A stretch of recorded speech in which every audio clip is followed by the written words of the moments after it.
My name is Helen Richter, and if you asked me on the morning of June 14th what my life looked like, I would have said it was perfect, or at least perfectly peaceful. I was turning 60. 60 is a milestone. For some, it's a crisis. For me, it felt like a victory lap. My husband Thomas had passed away 5 years ago, leaving me with a broken heart but a secure future. He was a structural engineer, a man who believed in foundations. Helen! He used to say, tapping the walls of our colonial house in Austin, "This house is our fortress. We paid it off. No matter what happens, you will always have a roof." I loved this house. I knew every creak in the floorboards. I knew exactly when the morning sun would hit the kitchen table. That morning, the sun was streaming in, turning the dust motes into dancing gold. I was humming. I was baking a lemon drizzle cake, my favorite. The smell of zest and butter filled the air. My son Mark and his wife Jessica were coming over at 6:00 p.m. "We have a surprise for you, Mom," Mark had texted me yesterday. "A big one." I smiled as I whisked the icing. I thought the surprise was a grandchild. Jessica had been dropping hints. Or maybe a trip. Mark was doing so well with his consulting business. He drove a BMW. He wore Italian suits. He was my pride, my golden boy. I had sent him $2,000 last week because he said he had a cash flow issue with a client. I didn't mind. Mothers help. That's what we do. At 10:00 a.m., the doorbell rang. Early delivery. I thought, wiping my hands on my apron. Probably flowers. I opened the door with a smile. It wasn't flowers, it was 2 men. They were wearing cheap suits that didn't fit well. One held a clipboard. The other held a staple gun hanging loosely by his side. "Helen Richter," the clipboard man asked. He didn't look at my face. He looked at the doorframe as if measuring it. "Yes." "We are from First National Bank," he said. "We are here to serve a notice of foreclosure and eviction." I laughed. It was a reflexive bubbling sound. "Oh, you have the wrong house. This happens sometimes. The Millers next door they rent. I own this house. It's paid off." The man finally looked at me. His eyes were dead. He had done this 1,000 times. "Address is 42 Oak Street. Owner listed as Helen Richter. Borrower listed as Helen Richter and Mark Richter." My stomach did a strange flip. "Mark? Why would Mark be on my—" "Ma'am," he interrupted, handing me a thick packet of papers. "This property was used as collateral for a home equity line of credit HELOC in the amount of $400,000 originated 6 months ago. The loan is in default. 90 days past due. The bank has seized the asset." 400,000. The world tilted. The porch seemed to sway under my feet. "That's impossible," I whispered. "I never signed. I don't have a mortgage." "Your signature is on page 4, 8, and 12, he said, bored. "You have 30 days to vacate the premises.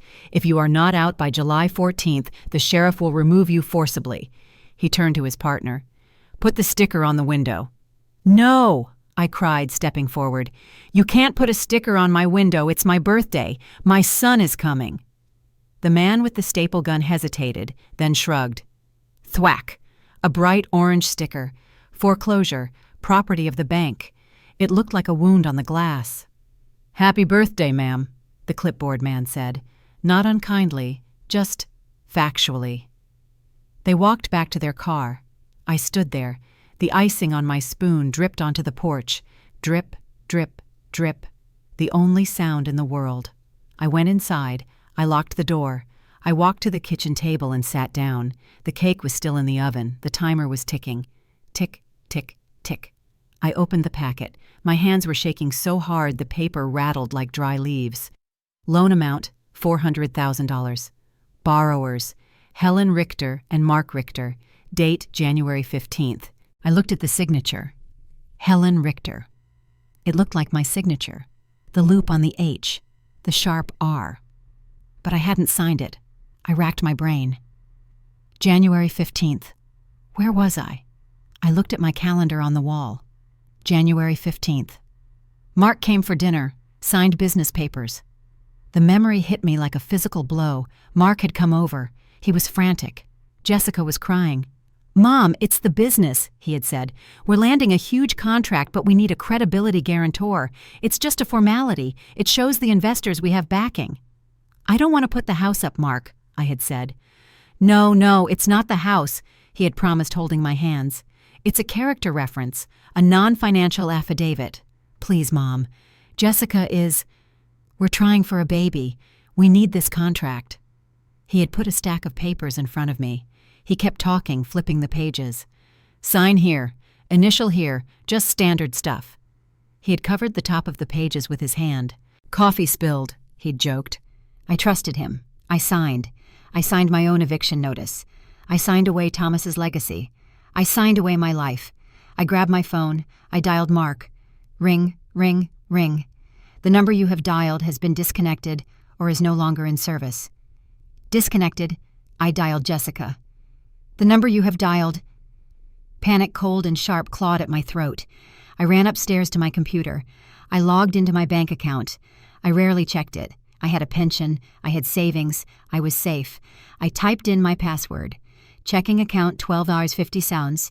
Savings account $0. Robert's life insurance fund $150,000. Closed. Closed. I clicked on the transaction history. February 1st. Transfer to M&J. Global LLC. $51,000. February 15th. Transfer to M&J. Global LLC. $50,000. March 1st. Withdrawal. Cash. $10,000. It went on and on. He hadn't just mortgaged the house. He had drained me. He had access. He knew my passwords. "Let me set up online banking for you, Mom. It's easier." He had set it up so he could rob me blind. I sat back in my chair. I felt like I was floating. This couldn't be real. My son, my Mark, the boy who brought me dandelions, the boy I nursed through chickenpox. He had stolen $550,000 from me, and he had left me with a debt of $400,000. Total damage, nearly $1 million, and he had timed the eviction for my birthday. Why to hurt me? To make sure I was distracted.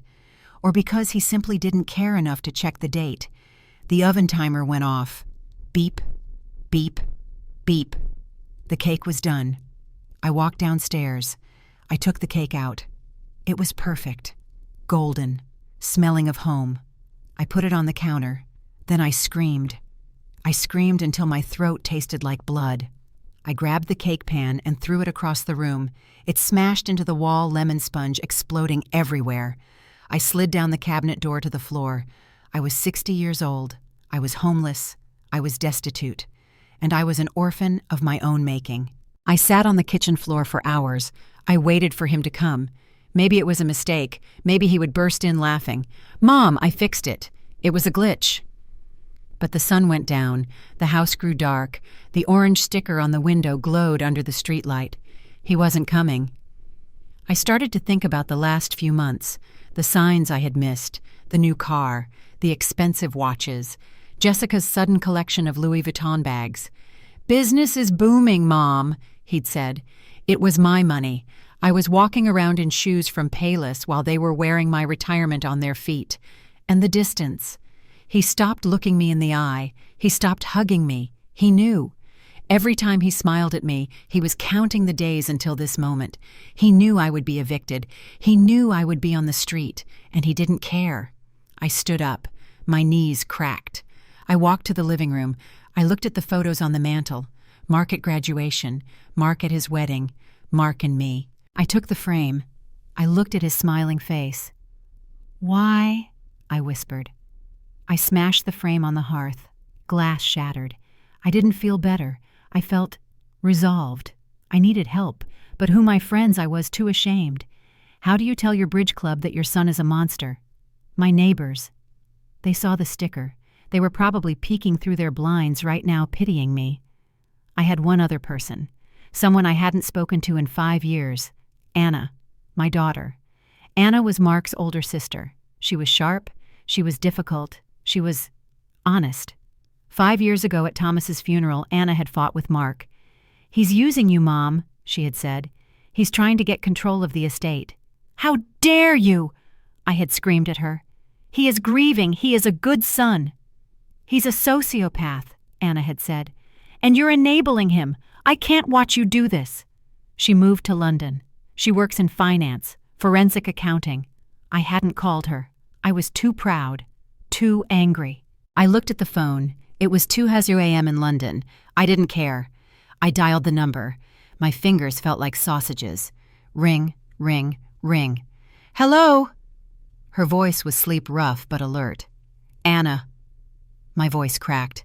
I sounded like an old woman. I was an old woman. Mom. There was a pause, a long, heavy silence. Is everything okay? Is it Mark? She knew. Somehow she knew. Anna, I sobbed. You were right. You were right about everything. What did he do? Her voice sharpened. It wasn't the voice of a daughter. It was the voice of an investigator. He sold the house, or mortgaged it. The bank. They put a sticker on the window. Today, on my birthday. How much? $400,000. And your accounts, empty, zero. Where is he? Disconnected, gone. I heard her inhale, a sharp intake of breath, then the sound of movement, sheets rustling, feet hitting the floor. Mom, listen to me, she said. Her voice was steel, cold, hard, protective steel. Do not leave the house. Do not sign anything else. Do not talk to the bank without me. Anna, I'm scared. I have 30 days. You have me, she said. I'm booking a flight. I'll be there tomorrow night. But your job, my job, she said, is catching thieves, and I just found my biggest case. I hung up. I looked around the dark living room. I had lost a son, but I think I just got my daughter back. The next day was a surreal nightmare. I woke up not that I slept to the reality of the orange sticker. I went outside to scrape it off. I couldn't have the neighbors seeing it. It wouldn't come off. It was designed to stay. I taped a piece of paper over it. Renovations, a pathetic lie. I went into Mark's old room, the guest room. I started tearing it apart. I needed clues. I needed to know where he went. I found nothing. No papers, no notes. He had cleaned it out weeks ago. Wait, under the bed, a crumpled receipt. I pulled it out. It was from a shipping company, Global Cargo. Date 2 weeks ago. Destination Grand Cayman. Items household goods. Vehicle. Grand Cayman. Offshore accounts. Non-extradition, or so he thought. He hadn't just run away. He had emigrated. He had shipped his car, the BMW I helped him pay for, to an island paradise while I was scraping icing off my floor. I felt a flash of heat. He thought he was smart. He thought he had escaped. But he made a mistake. He left a paper trail. And he forgot that his sister tracks money for a living. I sat on his bed. I looked at the empty room. I remembered rocking him to sleep in this room.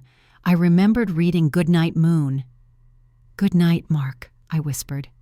And goodbye. The doorbell rang. I jumped. Was it the bank again? The sheriff. I walked downstairs. I looked through the peephole. It was a woman. She was young, maybe 20. She looked terrified. She was holding a baby. I opened the door. Can I help you? Are you Mark's mom? She asked, her voice trembling. I am Helen. Who are you? I'm Chloe. I dated Mark about a year ago. A year ago, but he's married to Jessica. The girl looked down at the baby. I know, she said, but he told me they were separating. He told me he had a trust fund. He told me he would take care of us. She lifted the baby, a little boy. He had Mark's nose, my husband's chin. He stopped answering my calls last week, she said, tears spilling over. I went to his apartment. It's empty. The landlord said he moved. I didn't know where else to go. He owes me child support. I can't feed him. I stared at the baby, my grandson, the grandchild Jessica had lied about to get my signature. Here he was, real, breathing, and hungry. Mark hadn't just destroyed me. He had destroyed this girl. He had abandoned his own child. The rage that had been burning in me turned into something else. It turned into a cold, focused mission. I wasn't just fighting for my house anymore. I was fighting for this baby. "Come in," I said to the girl. "Come in. I have cake. It's a little smashed, but it's good." My living room, once a place of quiet needlepoint and tea, had transformed. It was now a command center. The coffee table was covered in papers, bank statements, flight logs, a map of the Grand Cayman, and in the center of it all was my daughter Anna. She had arrived from London looking like a storm cloud in a trench coat. She hadn't hugged me. She had gripped my shoulders, looked me in the eye, and said, "We are going to bury him." Then she saw Chloe. Chloe was sitting in the corner feeding baby Leo. We named him Leo. She looked terrified of Anna. "Who is this?" Anna asked, her voice sharp. "This is Chloe," I said, "and this is your nephew." Anna stared at the baby. She looked at his chin, the stubborn Richter chin. Her face softened just for a fraction of a second. "He left a kid," she whispered. "Of course he did, because stealing your house wasn't enough." She took off her coat. She rolled up her sleeves. "Okay," she said. "Here's the situation. The bank thinks you are a defaulter. The law thinks you are a co-signer. Mark thinks he is safe in a tax haven." She walked to the whiteboard she had dragged in from the garage, an old relic from Mark's high school days. She wrote one word in red marker: fraud. "We have to prove 3 things," Anna said, addressing us like a jury. 1, you didn't sign those papers. 2, the bank failed in its due diligence. 3, Mark committed wire fraud. "How do we prove I didn't sign?" I asked. "It looks like my signature." "It looks like it," Anna said, "but it's not it. Look at the notary stamp." She pointed to the loan document, notarized by Sarah Jenkins, Texas. "I looked her up," Anna said. "Sarah Jenkins is a real notary, but she works at a pack and ship store 3 towns over. Did you ever go there?" "No." "Did she ever come here, Mel?" "No." "Then Mark either bribed her or he forged her stamp too. If he bribed her, she's a witness. If he forged it, it's another felony. Either way, the loan is invalid." The next morning, Anna and I went to the pack and ship. It was a small, dusty shop smelling of cardboard. A woman was behind the counter chewing gum. Her name tag read Sarah. Anna walked up to the counter. She didn't smile. She placed the loan document on the glass. "Ms. Jenkins." "Yeah." "Is this your signature?" The woman squinted. "Who are you?" "I'm the woman whose house you supposedly notarized away," I said, stepping forward. "On January 15th, my birthday." The woman paled. I don't remember." "Let me refresh your memory," Anna said, sliding a photo across the counter. It was a photo of Mark.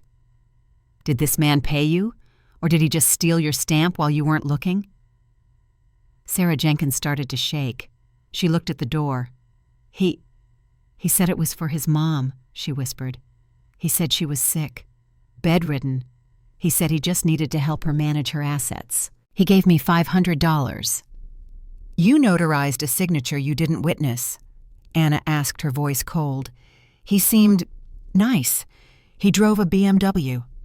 "He's a con artist," Anna said, "and you just admitted to a felony. Now you have 2 choices. You can talk to the police and we'll tell them you cooperated, or you can talk to the bank's lawyers when we sue you for everything you own." Sarah Jenkins started crying. 10 minutes later, we had a sworn affidavit. "I, Sarah Jenkins, attest that I did not witness Helen Richter sign this document." "Step 1, Anna said as we walked out to the car. "The loan is dead. The bank can't evict you on a forged mortgage." I felt a weight lift off my chest. My house. I was keeping my house. "But the money?" I asked. "The $550,000 he stole from my accounts." Anna looked at the horizon. Her eyes were dark. "That's harder," she said. "He moved it offshore, but money leaves a trail, Mom, even in the Cayman Islands. And Mark, he's greedy. Greedy people make mistakes." We needed to find him. We knew he was in Grand Cayman, but where it's an island of shell companies and gated communities. Chloe spoke up. We were eating dinner macaroni and cheese because we were budgeting. Chloe was feeding Leo. He has a tell, she said softly. A what? Anna asked. A tell. When he's stressed, or when he thinks he's winning. He posts. He deleted his social media, I said. His public ones, Chloe said. But he has a burner account, on Instagram. He uses it to follow luxury watches and models. She pulled out her cracked iPhone. He followed me on it when we first met. It's called @KingMidas88. Anna grabbed the phone. She scrolled. The account was private, but the bio read Living the Dream. 345. 345, Anna said. Area code for the Cayman Islands. He hasn't posted, Chloe said. No. Anna smiled a dangerous shark-like smile. But he's watching. He's a narcissist, remember. He needs to be seen. He needs to know we're suffering.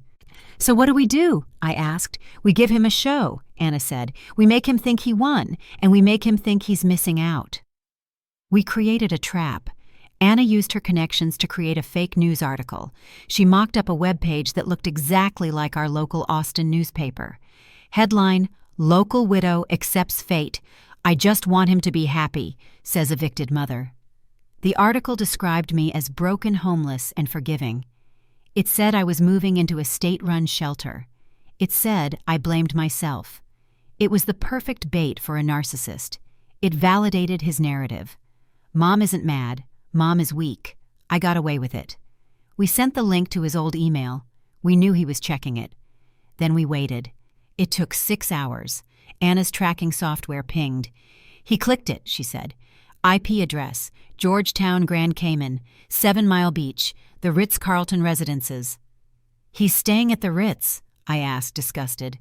With my retirement money. He's not just staying there, Anna said, zooming in on the map. He's looking at real estate. He's browsing listings for a $2 million condo. He doesn't have $2 million, I said. He stole $950,000 total. Exactly, Anna said. He's leveraging. He's trying to flip the money. He's investing in a crypto scheme. How do you know? Because Anna pointed to his browser history, which she had somehow mirrored. I didn't ask how. Anna had skills I didn't want to know about. He's searching for high-yield crypto Cayman. He's desperate to turn that million into 10 million so he can feel like a big shot. He's going to lose it all, I realized. Yes, Anna said, unless we steal it back first. We need someone on the ground, Anna said. I can't go. He knows my face. You can't go. We both looked at Chloe. She was young, she was pretty, and Mark thought she was stupid. Me? Chloe shrank back. I can't. I have Leo. I'll watch Leo, I said. I raised Mark. I could raise his son for a few days. Chloe, Anna said, taking her hand. He left you with nothing. He left his son with nothing. You want child support? You want justice. You have to help us. Chloe looked at the baby sleeping in the playpen. She looked at me. He called me trash, she whispered. He told me I was just a fling. He was wrong, I said. You're a mother, and mothers are dangerous. We flew Chloe to Grand Cayman, economy class using Anna's miles. She checked into a cheap hostel. She went to the Ritz-Carlton bar. She wore a dress Anna had bought her. She looked stunning. She waited. Mark came in at 8 p.m. He was wearing a linen suit. He looked tan. He looked rich. Jessica was with him wearing a diamond necklace that probably cost my car. They were arguing. I told you the transfer is delayed, Mark was hissing. You said you had the cash, Jessica snapped.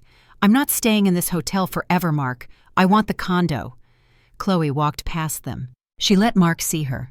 Mark froze. His jaw dropped. Chloe. She turned. She played the part Anna had coached her on. The damsel. Mark, she gasped. Oh my God, what are you doing here? I live here, he stammered. What are you doing here? I won the lottery. She lied perfectly. A scratch-off. $50,000. I came to celebrate. Mark's eyes lit up. $50,000. It wasn't much, but to a greedy man who was over-leveraged, it was blood in the water. That's amazing, he said. He looked at Jessica, then back at Chloe. We should catch up." Jessica glared at her. "Who is this?" "An old friend," Mark said quickly. "Babe, go order us drinks. I'll be right there." Jessica stormed off. Mark grabbed Chloe's arm. "Listen, I miss you. Jessica, she's crazy. She's spending all my money. I've been thinking about you." "Really?" Chloe batted her eyes. "Yeah. Listen, I have an investment opportunity. Huge returns. Crypto. If you have $50,000, I could turn it into $100,000 in a week." He was trying to scam her. His own ex-girlfriend, the mother of his child. "I don't know," Chloe said. "I don't have a bank account here." "I do," Mark said eagerly. "You can transfer it to my LLC, M&J Global. It's safe." Chloe smiled. "Okay, but I need to see it works first. Can you show me your account just so I know you're legit?" It was the oldest trick in the book, appeal to his vanity. Mark pulled out his phone. He opened his banking app. "Look," he said, showing her the screen. $800, $1,000. See, I'm a player." Chloe memorized the account number on the screen. She had a photographic memory. It was how she remembered drink orders at the bar she used to work at. "Wow," she said. "Okay, let's meet tomorrow. I'll bring the cash." She left. She walked around the corner. She called Anna. "I got it," she said. "Bank of Butterfield, account ending in 48492. Back in Austin, Anna went to work. She didn't hack the bank. She did something better. She used the law. She called the FBI agent she knew, Agent Miller. "We have the account number," she said. "We have the location. And we have the affidavit from the notary proving the funds were obtained via bank fraud in the U.S. "That's enough for a provisional freeze order," Agent Miller said. "Under the Mutual Legal Assistance Treaty. I can have that account locked in an hour." "Do it," Anna said. We sat in the living room, waiting. 1 hour, 2 hours. Then my phone rang. It was Mark. I put it on speaker. "Mom!" He sounded frantic, breathless. "Hello, Mark." "Mom, something's wrong. My card, it's declined. My account, it says administrative freeze. Did you do something?" "Me?" I asked, my voice calm. "I'm just a confused old woman, Mark. Remember, I'm homeless. I'm living in a shelter." "Stop it!" he screamed.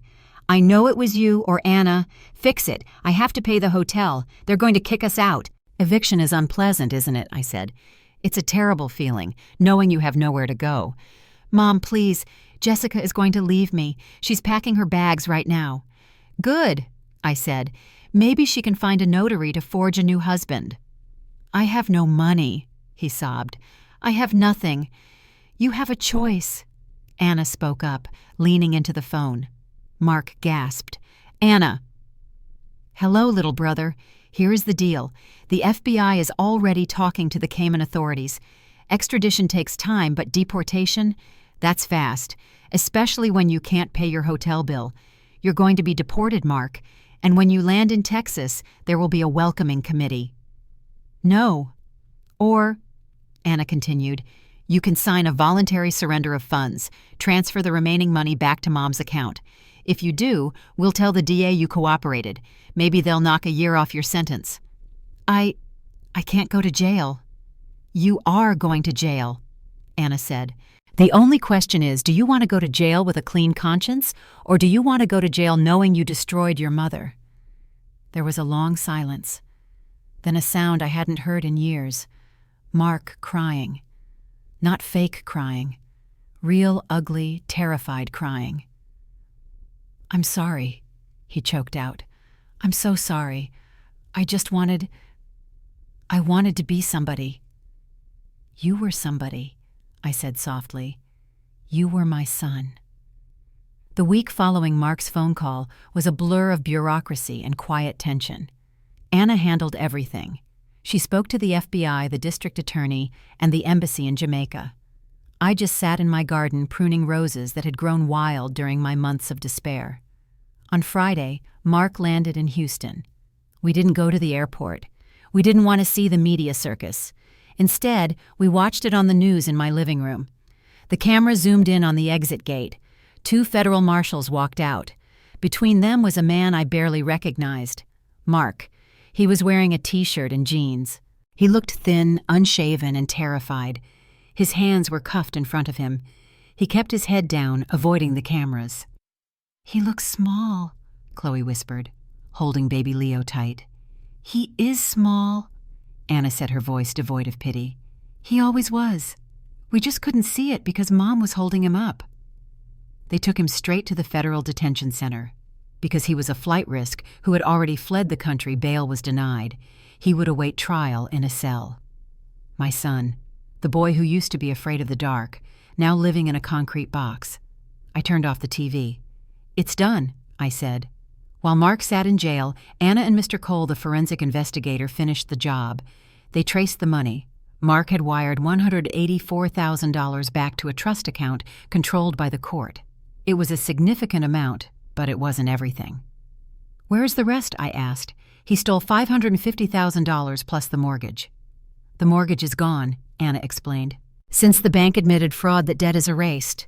But the cash, he spent about $200,000 on lifestyle, cars, hotels, watches. That's gone." "And the rest?"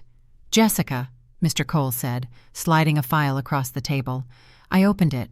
It was a dossier on Jessica, my daughter-in-law, the woman I had welcomed.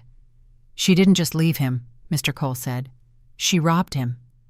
Before she fled the Cayman Islands, Jessica had accessed their joint crypto wallet. She drained it, about $150,000. "Where is she?" I asked. "Dubai," Anna said. "She's reinvented herself. She's going by Giselle now. She's working as a model and influencer." "Can we get her?" Anna shook her head. "Dubai has no extradition treaty for this kind of civil dispute. She's gone mom, and so is the money." I felt a flash of anger, but it faded quickly. "Let her go," I said. "She's a parasite. She'll find another host, and eventually she'll pick the wrong one. Her life is her punishment." At 2 weeks before the trial, I received a request. Mark wanted to see me. Anna was against it. "He's going to manipulate you, Mom. He's going to cry." "I know," I said, "but I need to see him. One last time. I need to close the book." I went to the detention center alone. The room was cold, smelling of antiseptic and despair. I sat on one side of the thick glass. Mark walked in. He was wearing an orange jumpsuit. He looked older. His eyes were hollow. He sat down. He picked up the phone. I picked up mine. "Mom," he breathed. "Hello, Mark." I didn't think you'd come." "I came to say goodbye." He flinched. "Goodbye, Mom. The trial is in 2 weeks. I'm going to plead guilty. I might get 5 years, but I'll be out in 2. We can start over." I looked at him. I looked at the man who had mortgaged my home on my birthday. "There is no starting over, Mark," I said gently. "You broke something that can't be fixed." "I can pay you back," he said, desperate. "I'll work. I'll do anything." "It's not about the money," I said. "It's about the betrayal. You looked me in the eye on my birthday and you lied. You planned my homelessness while eating my cake." He looked down. Tears fell onto the orange fabric. "I just wanted to be successful," he whispered. "I wanted you to be proud of me, like you are of Anna." "I was proud of you," I said. "I was proud of the kind boy who helped me in the garden. I was proud of the son who called me on Sundays. I didn't care about the BMWs, Mark. I cared about your character. And you sold that for a condo in the Cayman Islands." I stood up. "I forgive you, Mark," I said. His head snapped up. Hope flared in his eyes. "You do?" "Yes, I forgive you. Because I refuse to carry the weight of your sin for the rest of my life. I forgive you so I can be free. But forgiveness does not mean access. You are not my son anymore. You are a lesson I learned too late." "Mom, please. Do your time," I said. "Learn who you are when you have nothing. Maybe when you come out you'll be a man worth knowing. But I won't be waiting." I hung up the phone. I walked out of the prison. The sun was shining. The air tasted sweet. I didn't look back.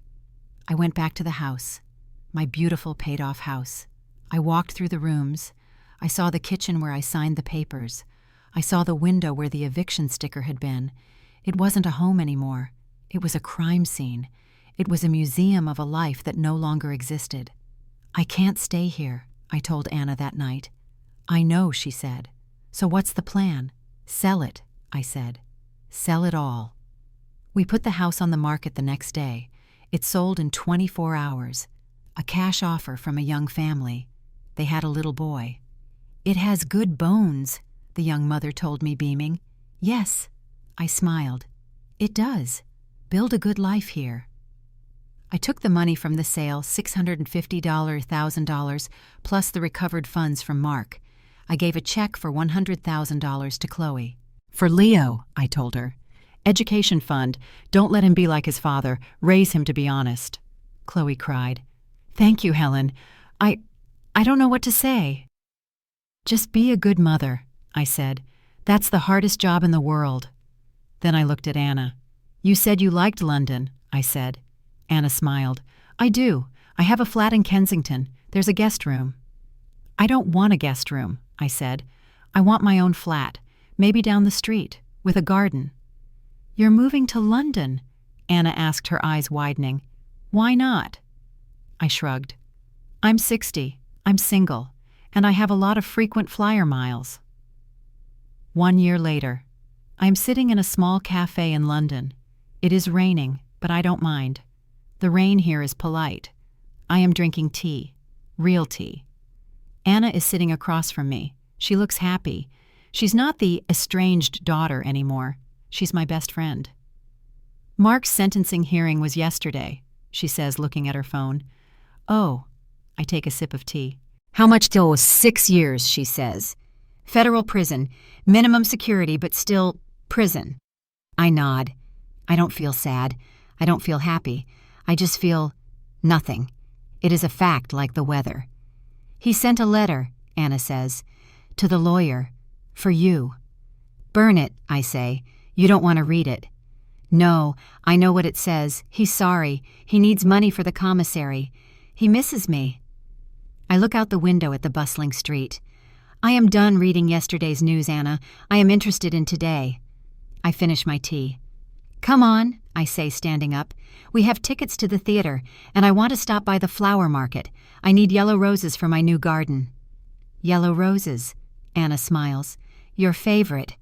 "Yes," I say, "but this time I'm buying them for myself." My name is Helen Richter. I am 61 years old. I lost a house. I lost a fortune. I lost a son. But I found my voice. I found my daughter. And I found a life that is finally truly mine. If you are reading this and you are holding on to someone who is dragging you down, let go. The fall is scary. But the landing. The landing is where your life begins.